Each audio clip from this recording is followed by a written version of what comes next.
Hello and welcome to Season of Grace Unboxed, where we seek to unbox the power and the potential of relationships. Today's show, how do I let my spouse know that I want to have a stronger role in our stepson's life? Hey, stick around and as we get ready to answer that question and all of your other relationship questions.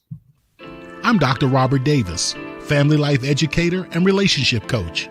And welcome to Unboxed, a frank and straightforward conversation about relationships. We're going to talk about family, church, workplace, and all other types of relationships. Join me for the next few moments as we unbox the power and potential of relationships and help you to live your best life. So again, I want to welcome you to Unboxed, where we seek to help you unbox the power and the potential of all relationships. And when we say all relationships, we mean family relationships, immediate family, spousal relationships, relationship with your children. We're talking about relationships at work, at church, wherever it may be. We are encouraging you to improve all of your relationships. At this time, we're going to answer your questions. Remember to like, subscribe, and share.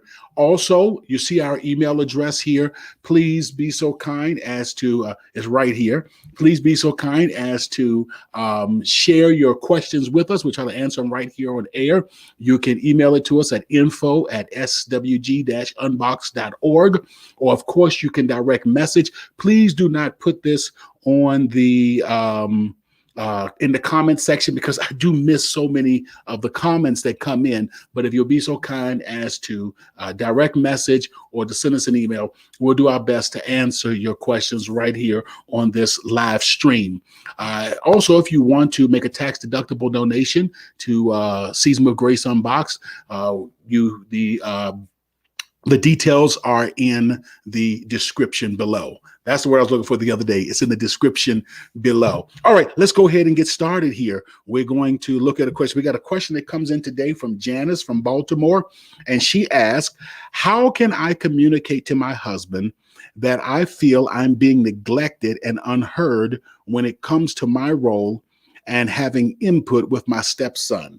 How can I communicate to my husband that I feel I'm being neglected and unheard when it comes to my role and having input with my stepson? Well, that's a very good question, and it can be difficult. I don't say very, but it can be difficult when you have blended families, really identifying what is my role, where do I kind of fit in here, especially the more active that the biological parent is, and I'm not talking about your spouse, but the other biological parent is in the relationship, can complicate things a lot. So it's very important that you that we flush through this. So I have a blended family. My wife and I entered into our marriage with each of us having a child.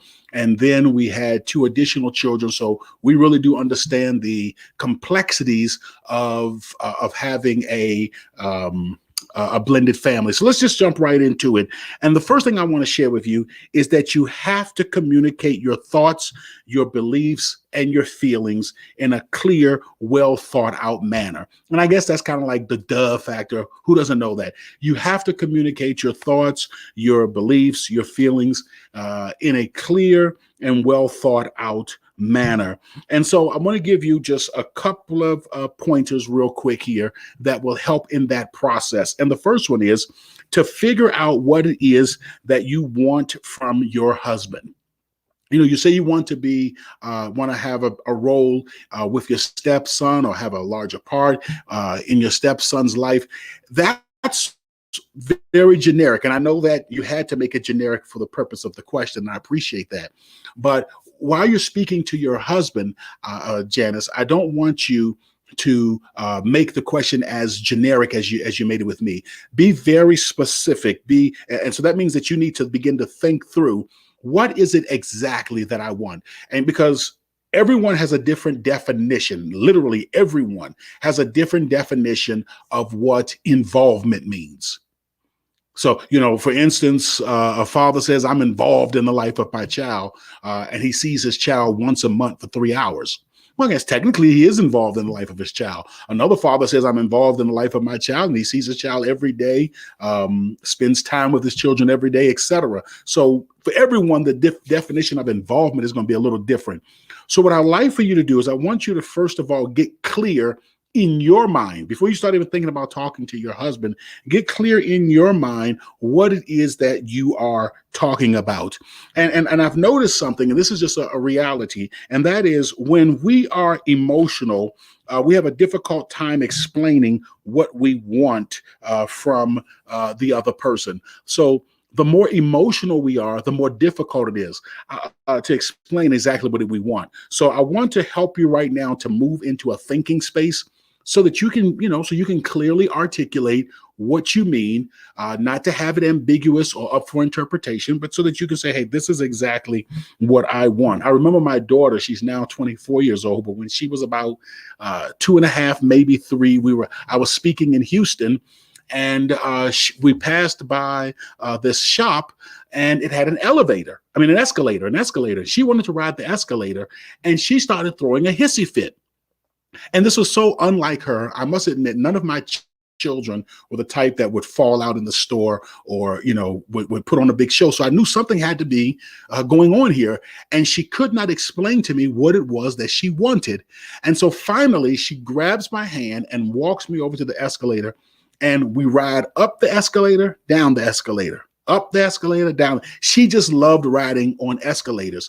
But the point that I'm bringing out here is, when she was in that very emotional state, because she still knew how to say certain words that she could get her point across, but for some reason she got really worked up because she wanted to ride the escalator. When she was in that emotional state, she was unable to clearly express what she wanted. But in a calmer, more thoughtful state, she could have easily have said escalator, or that I want to go there, or whatever her language development would have allowed at that time. So I want to encourage you to transition from an emotional state and to really begin to just think, okay, what is it that I want? When I use words like involvement, what specifically does that mean? Giving examples and things of that nature. How am I going to, really explain this to my partner? Because mature people say what they want. That's one of the things about mature people. They say what they want. You think about a little baby, going back to illustrations of a little baby. You think about a little baby, and a little baby wants something. What do they say? And they point and they grunt and they make these little noises. And then we who are adults will say to them, use your words. Tell me what you want. No, you have to use your words. But the older they get, the easier it becomes. And so they'll say, I want cookies. And if there are cookies that is in a red container, in a blue container, and in a yellow container, they get to a place ultimately to say, I want blue cookies, so the more mature a person is, the more they are able to clearly articulate what it is exactly that they want. And in a relationship, especially in a blended family, it is very helpful to be able to clearly articulate what it is that you expect, what it is that you desire, what it is that you need and that you want. So I want you, before you even go to your husband, you may want to take the next several days, the next week, or even more if necessary, and really be clear and to flush out. And journaling is an awesome way to do this. Writing these things out is a tremendous tool. So writing it out, thinking it through, and saying, okay, this is exactly what I mean when I say I want more involvement. I want more involvement in the relationship. The next thing I want to say is for you to figure out how you want to say it. So, sometimes we can put things together and then it comes off the rails, because when we begin to express it, we express it in a way that comes across as dogmatic or harsh. And one of the things that I encourage people to do is a mental exercise of just walking through in your mind how the conversation is going to go. Especially since you're having an opportunity to think through it on the front end and you're not having this conversation just off the spur of the moment, you can actually mentally walk through how the conversation is going to look. You can actually mentally imagine the volume and the tone of your voice, the words that you want to use. Think about how he may respond, because you got to remember, this is his son. There may be some emotional responses that come from him. As you talk about, I want to be more involved. He may think that you're trying to replace. I'm just making up these scenarios, but let's just say he assumes that you're trying to replace the child's mother, and he doesn't want that to happen. So he jumps in and starts making assumptions because he's in an emotional place. How are you going to respond to that if that happens? Knowing your spouse the way you do, what do you think some of his responses are going to be? And then begin to mentally play out how you're going to respond to his responses, how you're going to respond to his reactions, so that you can keep things as calm and collected as possible. Because not only do you want to be in a thinking space where you're able to, rationally work through these issues, but you also want the person that you're communicating with to be in a thinking space. And that's why you kind of walk through these things and work through them and say, okay, this is how I want to say it. These are the words I want to use, the volume, the tone of voice, the body language, even, the place that I want to have this conversation. Is it over a dinner table? Is it, when you're getting ready for work in the bathroom, wherever it may be? That is the best and most conducive place for a calm, rational discussion.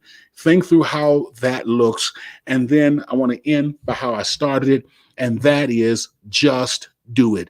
In other words, at some point, you have to actually have this conversation, and you have to actually say what it is that is on your heart and that is on your mind. And I'm going to tell you this much, Janice. I believe that if you follow these few little steps that I've given you here today, that you will be able to have a healthy, productive conversation with your husband, and that you will be able to work together for the betterment of your relationship and for the betterment of his son, your stepchild, in all aspects. Again, I want to encourage you to like, subscribe, and share both on Facebook as well as on our YouTube feed, and retweet on our Twitter feed.